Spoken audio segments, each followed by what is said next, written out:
آج کی منزل کے اندر شروع کے اندر الفاظ کا ذکر ہوا اور نبی کریم رسول اللہ صلی اللہ علیہ وسلم کی آپ کے اسٹیٹس کا ذکر ہوا، اتھارٹی کا ذکر ہوا، حضور کی کتنی اتھارٹی ہے اس کا ذکر ہوا۔ اسی طرح آج کی منزل کے اندر خمس کا ذکر ہوا، یہ بھی شریعت کی ایک ٹرم ہے خمس، اس کا ذکر ہوا۔ اور آج کی منزل کے اندر سورہ توبہ پڑھی گئی، ماشاءاللہ سورہ توبہ پڑھی گئی ہے، اور سورہ توبہ جس کو پڑھ کر کفار پر لذت اب بھی طاری ہو جاتا ہے۔ ابھی پڑھتے ہیں سورہ توبہ، بلکہ گزشتہ دنوں گزشتہ سالوں کے اندر ہم پاکستان جو اس کے اندر تو باقاعدہ سفارش گئی تھی غیر ملکی حکومتوں کی کہ اپنے نصاب سے سورہ توبہ کو نکال دو، اور اس وقت جو حکمران تھے تو انہوں نے سورہ توبہ کو نکال دیا نصاب سے۔ ویسے ہی پاکستان کے نصاب کے اندر چھوٹی سی اسلامیات کی بک ہوتی ہے، لکھی سی چند صفحوں کی، اس میں سورہ توبہ کو نکال دیا۔ انہوں نے سمجھ سورہ توبہ پڑھنے سے مجاہد پیدا ہو رہے ہیں، کیونکہ اس کے اندر جہاد کا ذکر ہے، اس کے اندر عذاب کا ذکر ہے۔ اس لیے پورے قرآن کے اندر واحد صورت ہے جس کے شروع میں بسم اللہ نہیں، جس کی اسٹارٹنگ کے اندر بسم اللہ نہیں، بغیر بسم اللہ کے صورت ہے سورہ توبہ۔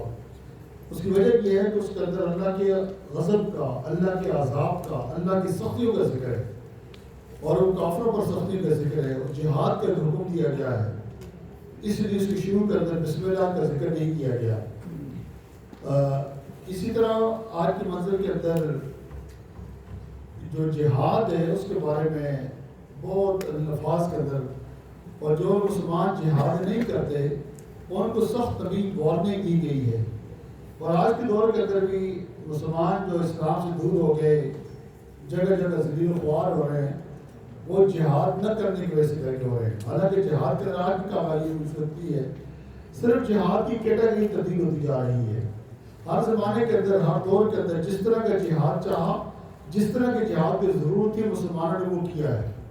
اگر کہیں نالج کی ضرورت تھی تو مسلمانوں کو نالج کو، تعلیم کو جہاد کے طور پر دیا ہے، اور کبھی کسی فتنے کے دور کے اندر قوت کی ضرورت پڑی مسلمانوں نے قوت کے ساتھ کو دیا ہے، اور کبھی سائنس کی ضرورت پڑی مسلمانوں نے سائنس کے اندر آگے ترقی کی مسلمانوں نے۔ یہ جس زمانے کے اندر جیسی ضرورت تھی اس کے مطابق مسلمانوں نے جہاد کیا ہے۔ یہ تصور جہاد کے صرف تلوار کے ساتھ ہی مار داڑ جہاد یہ نہیں ہمارے اسلام کے اندر، بہت ساری قسمیں جہاد کی جو اسلام حکم دیتا ہے۔ اس لیے میں نے شاید زور کے درس کے اندر ذکر کیا تھا کہ حضور ایک جنگ سے واپس آ رہے تھے تو حضور نے فرمایا صحابہ کرام کو رجعنا من جہاد الاکبر الی جہاد الاصغر الی جہاد الاکبر، ہم جو ہے وہ بڑے چھوٹے جہاد سے بڑے جہاد کی طرف، وہ نفس کے ساتھ جہاد کرنا ہے۔ تو آج کے دور کے اندر یہ بھی ضرورت بات ہے۔ اسی طرح آج کی منزل کے اندر مساجد کی تعمیر کے بارے میں ذکر ہوا۔ آج کی منزل کے اندر جو مشرک ہیں، انما المشرکون نجس، مشرک یہ نجس ہے، ناپاک ہے۔ فلا یقربوا المسجد الحرام بعد عامهم ھذا، ان کو منع کر دیا کہ مسجد حرام میں انٹر نہیں ہو سکتے۔ آپ نے پڑھا ہوگا کہ جب آپ تشریف لے گئے ہیں مکہ مکرمہ سے پہلے، مدینہ منورہ سے پہلے بورڈ آتا سڑک پر آتا ہے کہ غیر المسلمین غیر المسلمین، ہاں جی غیر مسلم ادھر جائیں، باہر نکال دیتے ان کو، ان کا راستہ چینج کر دیتے، وہ حرم کے حدود میں انٹر نہیں ہو سکتے، نہیں ہو سکتے تھے۔ اب تو ماشاء اللہ نئے وہاں پہ آئے، شاپ آئے، صاحب آئے، نئے وہاں پر کنگ آئے، تو انہوں نے وہ ختم کر دی۔ اب وہ سڑکوں سے اوپر ختم کر دو کہ جب مرضی جائے گا۔ تو یہ بدقسمتی ہمارے ساتھ کہ ہمارے لیڈر ایسے ملے ہیں۔ تو قرآن یہ کہتا ہے کہ انما المشرکون نجس، مشرک نجس ہیں، فلا یقربوا المسجد الحرام بعد عامهم ھذا، اس سال کے بعد مسجد حرام انٹر نہیں ہو سکتے، تو ان کو منع کر دیا گیا۔ تو یہ اسلام کے اندر ہے۔ اسی طرح آج کی منزل کے اندر اللہ رب العزت نے رسول کریم صلی اللہ علیہ وسلم کے بارے میں فرمایا، وہ سارے رشتوں کو گن کر، ہر چیز کو گن کر، اس کے بعد بتایا کہ تمہارے رسول کے ساتھ اور اللہ اور رسول کے ساتھ تمہارا کس قدر تعلق ہونا چاہیے۔ فرمایا قل، محبوب فرما دیجیے، ان کان آباؤکم وابناؤکم واخوانکم وازواجکم وعشیرتکم، اگر تمہارے ابا و اجداد، ابا دادا یہ سارے، نانا نانی سارے، وابناؤکم پتر دی پوتی نواسی سارے کے سارے ٹبر سارا، اور بھائی تمہارے، تمہاری بیویاں، تمہارا قبیلہ، یہ سارے کے سارے گنے ہیں. یہ جتنے رشتے تھے نا ہمارے سارے رشتوں کو گنا ہے. ابا، بیٹے، بھائی، بیویاں، قبیلہ، برادری، اور مال تجارت جس مال کا تمہیں ڈر رہتا ہے کہ ختم ہو جائے گا، تمہارا بزنس اس کے بارے میں، اور مساکن ترضونہا، اور تمہارے وہ گھر جس کے اندر تم رہتے ہو، یہ تمہاری پراپرٹی، تمہارے گھر، تمہاری رشتہ داریاں کیا ہے؟ احب الیکم من اللہ ورسولہ، اگر تمہیں اللہ اور اللہ کے رسول سے زیادہ پسندیدہ ہے، وجہاد فی سبیلہ، اس کے راستے میں جہاد کرنے سے زیادہ اچھا لگتا ہے، ان کے ساتھ تمہاری محبت زیادہ ہے، فتربصوا، پھر اللہ کے عذاب کا انتظار کرو. یہ ہے اسٹیٹس اللہ اور رسول کا، کہ اس لیے رسول کریم صلی اللہ علیہ وسلم کے ساتھ محبت، والہانہ محبت، بچوں سے بڑھ کر، ماں باپ سے بڑھ کر، یہ غیرت دلاتی ہے. جب تک مسلمانوں کے اندر رسول اللہ کی غیرت تھی، مسلمان باوقار تھے، مسلمان عزت والے تھے، مسلمانوں کے احترام تھا. ہمیں یاد ہے کہ یہ پڑھا تاریخ کے اندر پڑھا ہے کہ یہ جو ناتا فتح ہوا، اس کے بعد جب پتہ کرنا تھا کہ مسلمانوں کے یہاں جہاد کر سکتے کہ نہیں کر سکتے، ان کو جو اس وقت کے یہاں کوئی چیئرمین تھا، اس وقت لیڈر تھا، آرمی کا جنرل تھا یا اس وقت کنگ تھا، تو اس نے کسی مسلمان سے پوچھا بتاؤ مسلمانوں کو کیسے شکست دی جا سکتی ہے. کسی مسلمان ایڈوائزر سے پوچھا کہ مسلمانوں کو شکست کیسے دی جا سکتی ہے. اس نے کہا بڑا اچھا سا فارمولہ ہے، ایک چوک کے اندر ایک کتبے پر ان کے رسول کے بارے میں کوئی چیز لکھ دو، ان کے رسول کے بارے میں کوئی انسلٹ کر دو، لکھ دو، لفظ لکھ دو. اگر تو شام تک وہ لکھنے والا زندہ رہا تو سمجھ لو کہ مسلمانوں کی غیرت مر گئی، اور اگر ان کی رسول کی بےدبی کرنے والا شام تک مر گیا سمجھ لو تو مسلمانوں کو بھی شکست نہیں دے سکتے. چنانچہ جیسا وہ لکھا وہاں پر ہے، گزرا تو کی پاگل ہے، بیوقوف ہے، جاہل بندہ ہے. یہ جیسے آج کل کہانیاں ہیں، یہ رسول اللہ کو انسلٹ کرے، توہین کرے. تمہارے لبرل کہتے ہیں وہ جی کیا ہو گیا، رسول اللہ کو کوئی بدلہ نہیں لیا. ہمارے جتنے ٹی ویوں کے اینکر بیٹھے ہوئے ٹی وی پر، رسول اللہ کی دین میں سختی نہیں دی، حضور نے اپنے گستاخ کو معاف کیا، فلاں کیا، فلاں کیا، تقریر شروع ہو جاتی ہے. جاہل ہے، پتہ نہیں ہے ان کو رسول اللہ کی اسٹیٹس کا نہیں پتا. وہ سمجھتے شہر کے گاؤں کا چودھری معاذ اللہ، ہاں جی، ان کو نہیں پتا کہ رسول اللہ کا اسٹیٹس کیا ہمارا دین کرتا ہے. ساری زندگی بندہ لا الہ الا اللہ پڑھتا رہے، جب تک محمد رسول اللہ نہیں پڑھے گا دین نہیں آئے گا. ہے کہ نہیں یہ بات؟ جس کے مطلب ہے کہ رسول اللہ کتنے امپورٹنٹ دین کرتا ہے، اور اگر دین سے رسول اللہ کو ایک طرف نکال دو سارے کے سارا دین ڈھیر ہو جائے گا، ختم ہو جائے گا. آج اللہ نے قرآن پاک کرنے تو 3 جگہ پر فرمایا. ایک صحابی رسول نماز پڑھ رہے تھے، حضور نے بلایا ادھر آؤ، وہ نماز پڑھ رہے ہیں، حضور نے بلایا ادھر آؤ، تو انہوں نے آواز سن لی حضور کی، حضور کی آواز سن لی، اور پھر اس کے بعد نماز کمپلیٹ کر لی. ان کی نماز کمپلیٹ کرنے کے بعد بھاگ کر آئے. حضور نے پوچھا کہ جب ہم نے تمہیں آواز دی تم کیوں نہیں آئے؟ عرض کی میں نماز پڑھ رہا تھا. ابھی حضور پوچھ رہے تھے، نماز پڑھ رہے تھے، اللہ نے قرآن نازل فرما دیا، یا ایھا الذین آمنوا استجیبوا للہ وللرسول اذا دعاکم. فرمایا کہ جب اللہ رسول بلائے فوراً حاضر ہو جاؤ، فوراً حاضر ہو جاؤ. یہ رسول اللہ کی نماز کے صحابی نے صرف نماز مکمل کی. نماز کس کی ہے؟ اللہ کی. اللہ کی بندہ نماز پڑھ رہا، لیکن اللہ نے آیت نازل فرما دی، جب میرا رسول بلائے، یہ رسول کا بلانا نہیں، یہ میرا بلانا ہے. اس نے فرمایا کہ آج کے بعد سبھی کو بتا دیا، اگر تم فرض بھی پڑھ رہے ہو تو رسول اللہ تمہیں بلا دو، فرضوں کو توڑ کر رسول اللہ کی بارگاہ میں حاضر ہو جاؤ. دیکھیے، اور ایک صحابی رسول تھے، ان کو بلایا، حضور نے نماز پڑھ رہے تھے، وہ چلتے آئے. حضور نے ان کو بازار میں بھیجا، سودا لے کر آؤ. وہ گئے بازار کے اندر، سودا لے کر واپس آ گئے، اور واپس آ کے جب سودا رکھا، میرے آقا نے فرمایا کہ نماز وہیں سے کنٹینیو کرو جہاں سے تم نے چھوڑ کر گئے. یہ میں حدیث نہ ہوا، نماز نہیں ٹوٹی، وہ گئے، قبلہ پھرا، سارا کچھ ہوا، لیکن رسول اللہ کا حکم تھا جاؤ، اللہ کے رسول کے اطاعت پہ کرتے. تیسری بات، آپ کئی مرتبہ حدیث سن چکے ہیں، جن لوگوں نے مدینہ منورہ دیکھا ہے، گئے وہاں پر، یہ جو مسجد نبوی کا ریاض الجنہ کا جو پارٹ ہے، جہاں رسول اللہ کا مصلی ہے، جہاں حضور نماز پڑھتے رہے، وہاں جب بندہ نماز پڑھتا رسول اللہ کا گھر کس طرف ہوتا ہے؟ Left side. لیفٹ سائڈ پہ تھا جی. اب قبلہ کس طرف ہے؟ سامنے. رسول اللہ کا لیفٹ سائڈ پہ. اگر بندہ نماز پڑھ رہا ہو تو ادھر دیکھے پھر ادھر دیکھے، نماز ٹوٹ جائے کہ نہیں ٹوٹے گی؟ آپ بتائیں آج مفتی بن جائے تھوڑی دیر کے لیے، نماز ٹوٹے گی کہ نہیں ٹوٹ جائے گی؟ ٹوٹ جائے. آپ قبلے سے پھر گئے. ہماری نماز زیادہ کمی ہے صحابہ کی. ہم اچھی نماز پڑھتے ہیں، حضور کے صحابہ اچھی نماز پڑھتے تھے. صحابہ نماز پڑھتے، صحابہ کی نماز، ان کی نماز ہماری نماز کہاں؟ ہماری نماز کے اندر پہ ٹک ٹک ٹک ٹک نے مجھے یہ بلا دیا کہ نماز ختم بھی ہوگی کہ نہیں ہوگی. یعنی بہتوں نے دماغ خراب کر دیا. ہماری نماز میں یہ عادت ہے. لیکن صحابہ کی نماز یہ کہ مولا کائنات حضرت علی کرم اللہ وجہ کریم کے پنڈلی کے اندر جو ہے وہ تیر لگ گیا. تیر نکالنا تھا تو ڈاکٹر کو نے بلایا، سرجری کی، میڈیکل یونٹ کو نہیں کال کیا. فرمایا کہ اچھا یہ نکالنا ہے، میں نماز شروع کرتا ہوں تو آپریشن کر دینا. حضرت علی نماز شروع کی، صحابی آئے، آ کر تیر کو نکالا، کٹ لگایا ان کو، تیر کو نکالا، زخم پر پٹی کی. آدھا پونا گھنٹہ لگ گیا ہوگا. اور اس کے بعد جب سلام پھیرا تو دیکھا، فرمایا کہ نکل گیا. کہاں نکل گیا؟ مجھے پتہ نہیں چلا. فرمایا کہ ہم اللہ کی بارگاہ میں نماز پڑھ رہے تھے. ایک اور صحابی رسول تھے، ان کے گھر کو آگ لگ گئی، وہ نماز پڑھ رہے تھے. صحابہ بھر کر آئے، اس برتنوں کے اندر پانی لے کر آئے، بجھا رہے ہیں اور وہ نماز پڑھ رہے ہیں. سلام پھیرا تو فرمایا کیا ہوا؟ کہا تمہیں پتہ نہیں گھر کو آگ نہیں، ہوش نہیں؟ فرمایا کہ اللہ کی بارگاہ میں کھڑا تھا، آگ کی کب ہوش ہے تو جہنم کی آگ بجھا رہے تھے. یہ صحابہ کی نماز ہے. اور ہماری نماز کیا ہے؟ نماز کے اندر کھڑے ہوتے، تھوڑا سا کچھ ہوا تو بس خیال کرتے پکوڑے زیادہ کھائے تھے یا آلو زیادہ کھائے تھے، پیٹ کیوں خراب ہو رہا. ہماری نماز یہ ہے. اب صحابہ کی نماز کہاں، ہماری نماز کہاں؟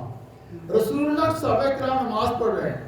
حضور نے فرمایا ابو بکر سے کہو نماز پڑھا، مرو ابا بکر فلیصلی بالناس. ابو بکر سے کہو نماز پڑھا. آپ کی طبیعت ناساز تھی، طبیعت ناساز تھی آپ. حضرت ابو بکر نماز پڑھا رہے ہیں، مصلی پہ کھڑے، صحابہ کرام پیچھے کھڑے ہیں. اچانک حضور اپنے گھر سے باہر تشریف لائے اور صحابہ کرام نے حضرت ابو بکر کیا کیا کہ پیچھے سے یوں ہاتھ مارے. صحابہ کرام نے یوں ہاتھوں پر ہاتھ مارے. حضرت ابو بکر کو بتانے کے لیے حدیث بتا رہا ہوں، یہ چلے گا بخاری سبھی کتابوں کے اندر ہے. اب اس نظر سے نہ پڑے لانا بات ہے. اب ہاتھوں پر تالیاں ماری کہ حضور تشریف لائے. حضرت ابو بکر کے سمجھ نہ آئے، پھر زور سے ماری.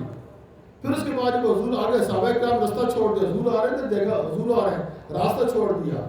پیچھے آ کے نماز کے آگے پیچھے ہو گئے. ظاہر حضور تشریف آئے تھے نا، تو جو آگے پیچھے ہو گئے تو حضور تشریف لے گئے. تو ابو بکر صدیق کو پتہ چل گیا، تو ابو بکر صدیق مصلی سے پیچھے ہٹے.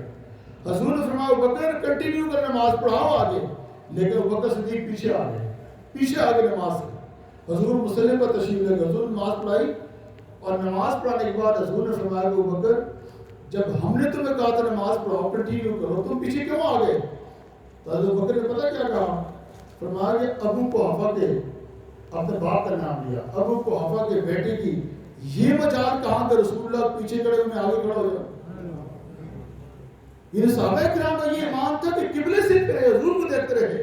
اور ایک موقع پر حضور نے صحابہ کرام نماز پڑھتے، آقا کی طبیعت درست نہیں تھی، ونڈو کھلا تھا گھر سے اس طرف مسجد کی طرف. حضور نے ونڈو سے تھوڑا سا کھلا، صحابہ کرام کے سب کے چہرے حضور کی طرف چلے گئے اور فرماتے قریب سے سب کی نماز ٹوٹ جاتی ہے. حضور نے ونڈو کو بند کر دیا. یہ میں صحابہ کی نماز بتا رہا ہوں، یہ محبت رسول کی نماز. اچھا ان کی نماز کا یہ عالم ہے کہ جنگ جو ہے، جنگ ہو رہی ہے جگہ پر، جنگ پر پہنچے حضور نے نماز پڑھانی ہے. ہر صحابی کی خواہش میں حضور کے پیچھے نماز پڑھو. اب بات چیت شروع ہو کہ نماز پڑھے حضور کے پیچھے، ہی 5 پارے کے اندر پڑھا. پھر اللہ پاک نے ان کو طریقہ بتایا کہ تم میرے نبی کے پیچھے نماز کیسے پڑھو. اللہ نے قرآن کے اندر صحابہ کرام کو طریقہ بتایا کہ تم میرے نبی کے پیچھے کیسے نماز پڑھو. اللہ نے فرمایا کہ تم آدھے آدھے ہو جاؤ، آدھے دشمن کے سامنے چلے جاؤ اور آدھے میرے نبی کے پیچھے کھڑے نماز پڑھو. جب میرے نبی ایک رکعت پڑھا دے تو جو نبی کے پیچھے پہلی رکعت پڑھنے والا وہ وہاں پہ چلے جائے. وَاتَّقِ طَائِفَةً أُخْرَىٰ لَمْ يُصَلُّوا فَلْيُصَلُّوا مَعَكَ. فرمایا کہ میرے محبوب آدھے ان کو کہو آدھے آگے پیچھے کھڑے ہو جائیں، آدھے دشمن کے پاس چلے جائیں. اور جب ایک رکعت کمپلیٹ ہو جائے ان کی، یہ دشمن کے سامنے چلے جائیں اور وہ وہاں سے آ کر، اب ایک رکعت ان کی ہو گئی اور وہ آ کر حضور کے پیچھے کھڑے ہوں گے تو ایک رکعت ان کی ہوگی. آپ جب سلام پھیریں گے تو یہ کھڑے ہو کر اپنی دوسری رکعت مکمل کر لیں گے. اور جب یہ دوسری رکعت مکمل کر کے چلے جائیں گے تو پھر وہ آ کر اپنی دوسری رکعت مکمل کریں گے. اب قبلہ پھرا، منہ پھرا، تلواریں اٹھائیں، اسلحہ لیا، دشمن کے مقابلے کے اندر کھڑے ہوئے، لیکن کسی صحابی کی نماز نہیں ٹوٹی۔ فَلْيُصَلُّوا مَعَكَ، آپ کے ساتھ نماز پڑھنے والے، یہ نبی کا سٹیٹ ہے۔ اس طرح اللہ نے فرمایا قرآن پاک کے اندر۔ آج کی مسئلہ کا پڑھا کہ ہم کہتے ہیں اچھا اللہ رسول کے والے، بعض کہتے ہیں یہ اللہ کے والے تو ٹھیک ہے، یہ اللہ کا فضل تو ٹھیک ہے، رسول کا فضل کیسے ہو گیا؟ قرآن ہی کہتا ہے ما اغناکم اللہ ورسولہ من فضلہ، اللہ اور اس کے رسول کے فضل سے۔ اللہ اور اللہ کا رسول فضل، یہ دونوں فرق نہیں ہے، اس لیے کہ وہ اللہ کا رسول ہے۔ قرآن یہ کہتا ہے کہ رسول اللہ کی اتھارٹی یہ ہے کہ کافر کے یریدون ان یفرقوا بین اللہ ورسولہ، اور یہ کافر منافق چاہتے ہیں یہ اللہ رسول کے درمیان فرق کریں، یہ رسول اللہ کا کام ہے، یہ اللہ کا کام ہے، میں اللہ کا کام کو رسول کا کام نہیں کروں گا۔ فرمایا کہ نہیں، من یطع الرسول فقد اطاع اللہ، جس نے رسول کی اطاعت کی اس نے اللہ کی اطاعت کی۔ اس نے رسول اللہ کی اتھارٹی کو آج کی اس پارے کے اندر زیادہ بیان کیا گیا ہے۔ تو چونکہ وجہ یہ تھی کہ جنگ کے اندر ایک موقع ایسا آیا، صحابہ کرام جنگ لڑ رہے ہیں اور اللہ اکبر کا نعرہ لگا رہے ہیں، اللہ اکبر کا نعرہ لگا رہے ہیں۔ اب جو منافق تھے انہوں نے دیکھا، انہوں نے اللہ اکبر کا نعرہ لگانا شروع کر دیا۔ صحابہ کرام پریشان ہو گئے کیا؟ تو پھر حضرت ابوبکر صدیق یا ایک اور صحابی رسول تھے، وہ لیڈ کر رہے تھے، انہوں نے کہا کہ ہمارا نعرہ لگا یا محمدہ یا محمدہ، فرمایا کہ یا محمدہ کا نعرہ لگاؤ، وہ حضور کا نعرہ نہیں لگائیں گے۔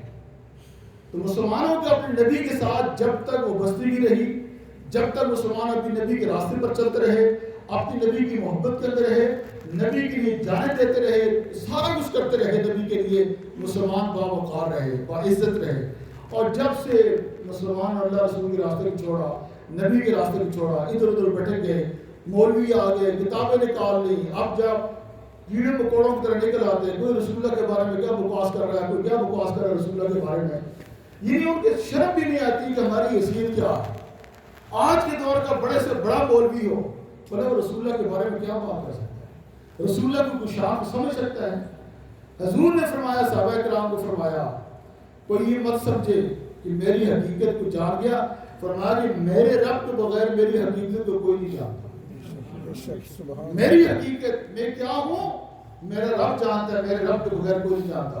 اس لیے اللہ نے فرمایا کہ وَرَفَعْنَا لَكَ ذِكْرَكَ، میرے محبوب ہم نے تیری خاطر تیرے ذکر کو بلند کر دیا ہے، اور تیری شان یہ ہے کہ وَلَلْآخِرَةُ خَيْرٌ لَكَ مِنَ الْأُولَىٰ، ہر آنے والی گھڑی پہ ہی گھڑی سے تیرا منصب زیادہ بلند ہوتا چلا جائے گا۔ اس لیے میرے دوستو، آج کے دور کے اندر اگر مسلمانوں کو کامیابی چاہیے، اگر مسلمان عزت چاہتے ہیں، وقار چاہتے ہیں، مرتبہ چاہتے ہیں، مقام چاہتے ہیں، اس کے ایک ہی طریقہ حضور کے دامن کے ساتھ وابستہ ہو جائے، حضور کی محبت کو اپنا لیں، حضور کی عشق کو اپنا لیں، حضور کے عشق کے اندر معاف ہو جائیں۔